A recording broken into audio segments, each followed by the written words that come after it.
What's up, everyone? Welcome back to another review. This time we're taking a look at Wishmaster, directed by Robert Kirkman. Let's waste no time. Let's get right into it. So, overall thoughts on Wishmaster? I like this movie. I think Wishmaster is a fun little horror movie. It's not the greatest thing you'll ever see. I think it actually has a lot of missed opportunities and a lot of missed potential. But as a total package and for what you get, it's a decent movie. It's a decent little horror movie that's actually has a lot of talent behind the camera. And they all come together to put together a mostly well done and well made fantasy horror flick that you can enjoy around this time of year. So, with that being said, I'll give you my positives and my negatives on how I feel about Wishmaster. Positives. I think the cast of this movie is mostly good. I like the lead actress who plays the girl Alex. I thought she was fine in the role. She doesn't give a life-breaking performance, but she doesn't give a bad performance either. I like I like her. I thought she was likable enough where I wanted her to succeed and to defeat the evil entity. I like the fact that she has that. I like the fact that she's the one who discovers this gem by giving it to one of her friends, and by her discovering this gem, the Jinn encased within it pretty much latches itself onto her, and basically every time someone grants a wish and the Jinn takes their soul, she has these moments where she goes into like these an almost seizure like state, almost as if they're getting their minds, almost as if her mind and the Jinn's minds are linked together. I actually kind of like that idea. It's actually pretty interesting. Since she's the one who discovered the gem. Now the genie encased within that gem wants that person. So that's an intriguing premise. Her trying to find out the secret, her trying to find out the history about the gem and the Jinn and everything like that. I found it to be good as well. Her relationships with other characters, there's hit and miss. The movie sets up a romance with this character called Josh, but it doesn't really go anywhere. Mainly, it's mostly just set up, and then the character of Josh virtually dies after we meet him, to be honest with you. He doesn't last that long, which I thought was actually wasted, because I think you could have gotten something out of the relationship between Josh and Alex and pretty much give the audience something to latch onto. But, it is what it is. Other members of the cast include a host of horror cameos, and we're talking a who's who of horror cameos. We get Angus Scrimm from the Phantasm movies, who does the narration. We get Buck Flowers.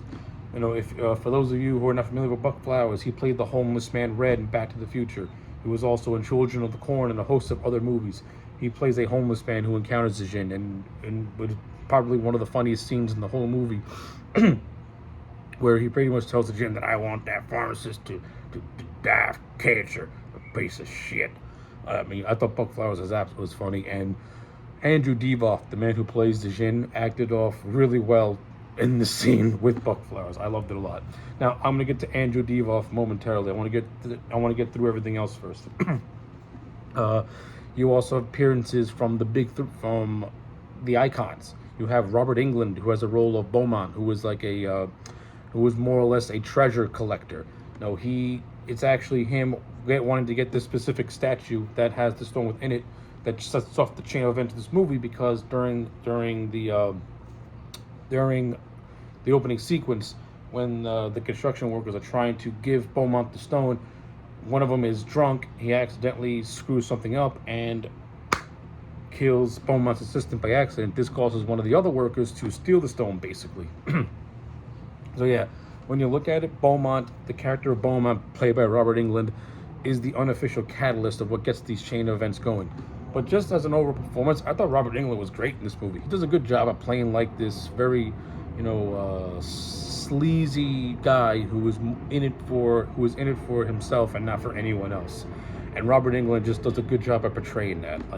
It's always refreshing seeing Robert Englund flex his skills when he's not playing Freddy Krueger. Like, he can do different characters if you just let him.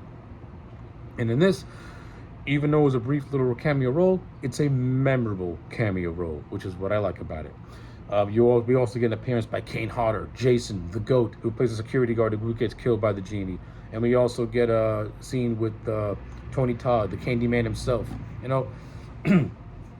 I like these cameos for specific reasons. It's almost as if these horror icons are passing off the mantle to the Wishmaster in a way by having them get dispatched. What now? If you want to add a dark sense of humor to it, you can look at it as the Jinn killing Freddy, Candyman, and Jason all in one movie. If you want to look at it with a dark sense of humor, so I like that. For me, for a fan of horror, these cameos are a treat for me. And seeing the Wishmaster dispose of them in a dark sense of in a putting a dark sense of humor on it, it can put a smile to your face because it's funny. So yeah, I like that stuff. That's good stuff. The overall production values of this movie has got talent behind it. You have Jacques Haitkin, who did the first two Nightmare on Elm Street movies and who did Shocker behind the cinematography. Well done movie. Looks really, really good. This movie's not going to break any new ground with its visual presentation, but you can tell that this movie has got talent behind it, hence why it looks polished and it looks good from a visual standpoint. You also got Robert Kirkman, the director from the K&B makeup effects team of Howard Berger, Greg Nicotero, and Robert Kirkman himself. K&B, a very, very, very, very, very famous makeup effects team who has done work for tons of movies, both horror, action, drama. Greg Nicotero, of course, is known for his work with The Walking Dead for a more recent audience. For someone like me, he's done things like Friday the 13th and Texas Chainsaw Massacre. So yeah. In terms of the overall directing, I give Robert Kurtzman credit. He tries to make this movie feel like something Wes Craven would do, so I give him credit. I mean, no one will ever possess the talent of a Wes Craven, but it also doesn't hurt that Wes Craven was one of the executive producers on this movie. Because mainly a lot of talent that Wes Craven uses was behind the production of this, hence why the movie looks as good as it does. And like I said, I thought Robert Kirkman overall as a director, he didn't do a bad job. He did pretty good. I like some of the atmosphere he created was nice. Some of the suspense was well done. When this movie decides to go all out in the third act, it's completely and utterly crazy. And the third act is what I actually like about this movie, where Alex goes to Beaumont's party and the Jinn arrives, and I think Beaumont makes a wish, and all of a sudden every single artifact that Beaumont has comes to life and starts killing his guests. It's just complete and utter insanity. And I love it. It's good stuff. But everything throughout the movie as well was also really well handled too. Like a lot of the gore effects look really done. I love the look of the makeup of the Jinn. It has a very distinct look to him, and can't complain about that. I love it. So now that I got the main actors out, now I got the cast out of the way, now I got the production out of the way, let's talk about Andrew Divoff. And I'm not going to dwell on it for too long. Andrew Divoff as the Jinn, he is the star of this movie. You can tell this man is clearly having a blast playing this character. He's got a very menacing voice. He gives the character a very menacing voice, like, am I to the understanding this is not what you wish to see? I love it. It's almost hypnotizing in a way. Like you can hear this man read a phone book and you'll be creeped out by it. And just the way he's able to manipulate people and manipulate their wishes into what he wants is I love it. Like there's this one scene where he's cutting off a guy's face to use as a disguise, and this kid walks in and says, "Who the hell are you?" And he's like, "Am I to the understanding this is not what you wish to see?" The kid's like, and he just has his eyes sewn shut as the face of Andrew Divoff superimposes onto the makeup itself. I love that. I love it. I mean, some of this movie does have some very good, overall practical effects. It looks fantastic. I especially like the scene where Alex and the Jinn are having a conversation, where Alex wants to know where the Jinn comes from, and she gets transported into like this red layer, and it looks just very like almost labyrinth-like. It looks pretty cool. I also love the opening prologue where it takes place in ancient Persia. The sets and costume designs look fantastic. The way the Jinn is turning people into these weird creatures is just gnarly and fun to look at. Back to Andrew Divoff. Like I said, I like how he's able to manipulate everyone's wishes. Like the kid in the office where he's buying a suit, he manipulates a girl into having eternal beauty by turning into her mannequin. So like Andrew Divoff's performance as the Jinn, completely memorable, completely on point, perfectly for this movie. He kills it. He steals every scene that he's in. The Buck Flowers scene is probably the best scene in the movie, where he gives like this speech after Buck Flowers runs away, saying, "Insect, I will claim your soul." So yeah, I like that stuff.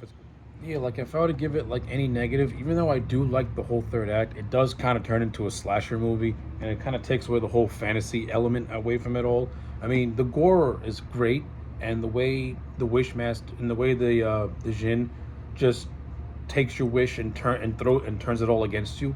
That concept is great. Yeah, but like I said, once you get to that third act, even though even though it is crazy and a lot of fun, it does start to feel like a conventional slasher movie, and it does start to dip with originality. When you did have some originality going throughout this movie, you basically have the Aladdin genie acting like a psychopath, and I love it, especially when he's smoking a cigarette in one scene. It's great stuff. Like, this movie does have a good sense of humor, has a good dark sense of humor, and I also like the ending where Alex basically just turns everything against the genie by wishing that the guy was never drunk on the day the accident happened. Therefore, the Djinn actually did a wish that he couldn't manipulate, because he ends up getting sucked back into the gemstone, and the timeline ends up getting reset. I thought that was actually very, very clever on the part of the Alex character. Shows some ingenuity and showed that she actually has brains, and she defeated the genie basically with her intellect. Now, even though the Djinn does not die, he gets encased in a stone, it does leave it open for more movies. And I've never seen the sequels, but I'll eventually get to them. But for this movie as a standalone, a solid 7 out of 10. Very enjoyable horror fantasy movie. If you haven't seen it, give it a watch. It's a nice, decent, late 90s horror flick. So, with all that being said, my name has been AJ Legend. Like this video and subscribe, and I'll check you back next time for more.